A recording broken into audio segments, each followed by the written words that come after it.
Halo, perkenalkan nama saya Litani Stefani Simbolon. Di sini saya akan menjelaskan sedikit tentang pasar. Pasar adalah tempat bertemunya penjual dan pembeli untuk melakukan transaksi jual beli barang atau jasa. Jenis-jenis pasar ada 5. 1. Pasar persaingan sempurna. 2. Pasar monopoli. 3. Pasar duopoli. 4. Pasar monopolistik. 5. Pasar oligopoli. 1. Pasar persaingan sempurna. Pasar persaingan sempurna adalah suatu pasar di mana jumlah penjual dan pembeli sangat banyak dan produk atau barang yang ditawarkan sejenis atau serupa. Dalam pasar persaingan sempurna, penjual maupun pembeli tidak mampu untuk mempengaruhi harga, sehingga harga yang ada dalam pasar persaingan sempurna adalah hasil dari kesepakatan antara penawaran dan permintaan. Contoh dari pasar persaingan sempurna adalah perusahaan beras, perusahaan gandum, dan lain sebagainya. Ciri-ciri pasar persaingan sempurna antara lain: 1. Jumlah pembeli dan penjual sangat banyak. 2. Barang dan jasa yang ditawarkan bersifat homogen atau sejenis. 3. Produsen bebas keluar masuk pasar. 4. Pembeli dan penjual tidak dapat menentukan harga. 5. Pembeli dan penjual harus mengetahui tentang keadaan pasar. Kedua, pasar monopoli. Pasar monopoli adalah suatu bentuk pasar di mana hanya ada penjual tunggal yang menguasai pasar, berkuasa untuk menentukan harganya sendiri dan tidak punya barang yang sejenis yang hampir serupa. Karena perusahaan ini menghasilkan barang yang tidak mempunyai barang pengganti yang sangat dekat, oleh sebab itu penjual dapat menentukan harga dan memperoleh keuntungan yang sangat tinggi. Contoh dari pasar monopoli adalah perusahaan listrik negara atau PLN, PT Pertamina, PT Kereta Api Indonesia, dan lain sebagainya. Pasar monopoli memiliki beberapa ciri-ciri. 1. Hanya ada satu penjual atau produsen. 2. Terdapat halangan untuk masuk bagi penjual lain. 3. Kekuatan untuk menentukan harga yang sangat kuat. 4. Perusahaan tidak memerlukan promosi. 3. Pasar duopoli. Pasar duopoli adalah struktur pasar yang mana di dalam pasar tersebut hanya dikuasai oleh 2 produsen atau penjual saja. Karena hanya terdiri dari 2 produsen atau penjual, maka setiap tindakan yang dilakukan oleh salah satu produsen akan berpengaruh pada produsen lainnya.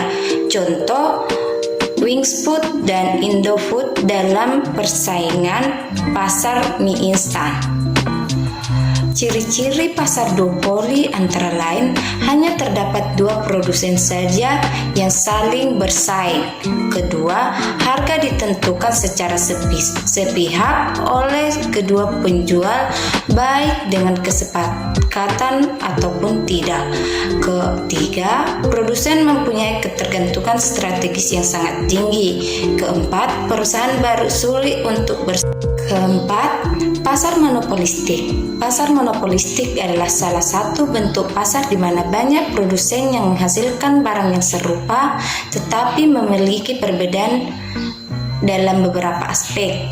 Contoh pasar monopolistik adalah sampo. Meskipun fungsi semua sampo sama, yakni untuk membersihkan rambut, tetapi setiap produk yang dihasilkan produsen yang berbeda memiliki ciri-ciri khusus. Contoh perbedaan aromanya, perbedaan warna, perbedaan kemasan, dan lain sebagainya. Ciri-ciri pasar monopolistik. 1. Terdapat banyak produsen yang menguasai pasar. 2. Adanya kemampuan produsen untuk mempengaruhi harga. 3. Kebebasan produsen baru untuk keluar masuk pasar. 4. Promosi penjualan harus aktif. Pasar oligopoli. Pasar oligopoli adalah suatu pasar di mana terdapat 2 atau lebih produsen yang menguasai pasar. Contoh dari pasar oligopoli adalah perusahaan motor, perusahaan rokok, dan lain sebagainya. Ciri-ciri pasar oligopoli adalah: 1. Terdiri dari 2 perusahaan atau lebih. 2. Produk yang diperjualbelikan bersifat homogen. 3. Jumlah produsen dan konsumen tidak seimbang atau tidak setara. 4. Saling mempengaruhi dalam menentukan harga. 5. Sulit dimasuki oleh perusahaan baru. Uang adalah segala sesuatu yang umumnya digunakan sebagai alat tukar dan sudah disetujui di dalam suatu wilayah. Sejarah uang. 1. Masa sebelum barter. Masa sebelum barter adalah masa ketika manusia memenuhi kebutuhan dengan kemampuannya sendiri yang bergantung dengan alam. Pada masa ini, semua alat kebutuhan dihasilkan sendiri sesuai dengan kebutuhan dan keinginan, sehingga manusia bertindak sebagai produsen dan konsumen sekaligus. 2. Masa barter. Manusia melakukan barter atau pertukaran barang dan jasa dengan barang dan jasa lainnya yang diinginkan sebelum mengenal uang. Seiring berkembangnya zaman, mereka saling menyadari bahwa barang yang dihasilkan tidak cukup dan memerlukan orang lain untuk memenuhinya, sehingga muncul kegiatan saling tukar-menukar barang satu sama lain. Misalnya, menukar sekarung terigu dengan sekantong beras. Lambat laun masalah barter muncul ketika 2 orang yang ingin bertukar tidak sepakat dengan nilai pertukarannya. Adanya masalah tersebut, kemudian manusia menciptakan ide untuk mengatasinya dengan menciptakan uang komoditas. 3. Sistem uang barang. Sistem uang barang atau uang komoditas adalah barang dasar yang hampir dimiliki oleh semua orang seperti garam, teh, tembakau, dan biji-bijian yang dijadikan sebagai standar atau alat pembayaran. Pada tahun 1000 hingga 6000 sebelum Masehi, uang komoditas yang dipakai berubah menjadi ternak, bukan lagi barang yang kecil. Kemudian muncul budaya pertanian sehingga uang komoditas yang dipakai adalah gandum, sayur-sayuran, dan tumbuhan lainnya. Sekitar tahun 1200 sebelum Masehi, uang primitif mulai dipakai. Uang primitif adalah cangkang kerang atau moluska lainnya yang dipakai sebagai alat pembayaran bernama jewelry. 4. Masa uang. Nilai uang juga terus berkembang dari semula sebagai alat tukar menjadi alat ukur hingga menjadi pendorong transaksi. Uang pertama kali diprakarsi pada abad ke-6 sebelum Masehi. Uang yang terbuat dari campuran emas dan perak yang disebut elektrum berbentuk seperti kacang polong.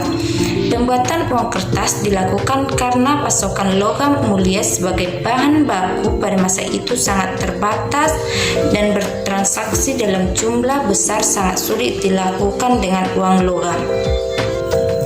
Semenjak adanya uang kertas, mulai terjadi kegiatan-kegiatan ekonomi di setiap negara dan menciptakan mata uang yang sah sebagai alat transaksi yang sah.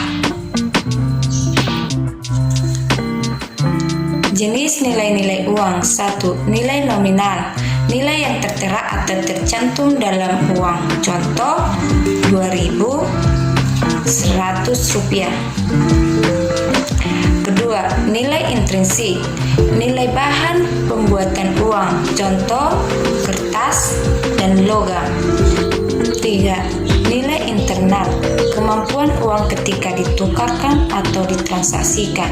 Contoh, uang 1000 jika dibelikan permen akan mendapatkan 4 biji, sedangkan uang 2000 jika ditukarkan akan mendapat 8 permen.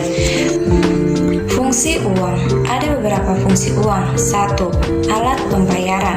Dengan kata lain, uang digunakan untuk membayar barang yang akan dibeli. Kedua, alat pengukur nilai. Menunjukkan nilai berbagai macam barang atau jasa yang diperjualbelikan. Ketiga, alat penimbun kekayaan. Atau dengan kata lain, lain, menabung untuk tidak hanya memberikan kebebasan kepada masyarakat untuk memilih apa yang mau dibeli, tetapi juga untuk menentukan kapan mau membeli sesuatu. Motif uang menurut Keynes.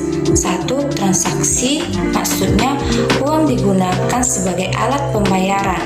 Kedua, berjaga-jaga, maksudnya uang digunakan untuk pencegahan hal yang tak terduga. Misalnya, pada saat kita naik motor dan ban motor pecah, ada uang yang akan kita gunakan untuk memperbaikinya. 3. Spekulasi, contoh, uang digunakan untuk investasi. Sekian penjelasan dari saya. Jika ada kekurangan atau kesalahan, mohon dimaafkan. Terima kasih.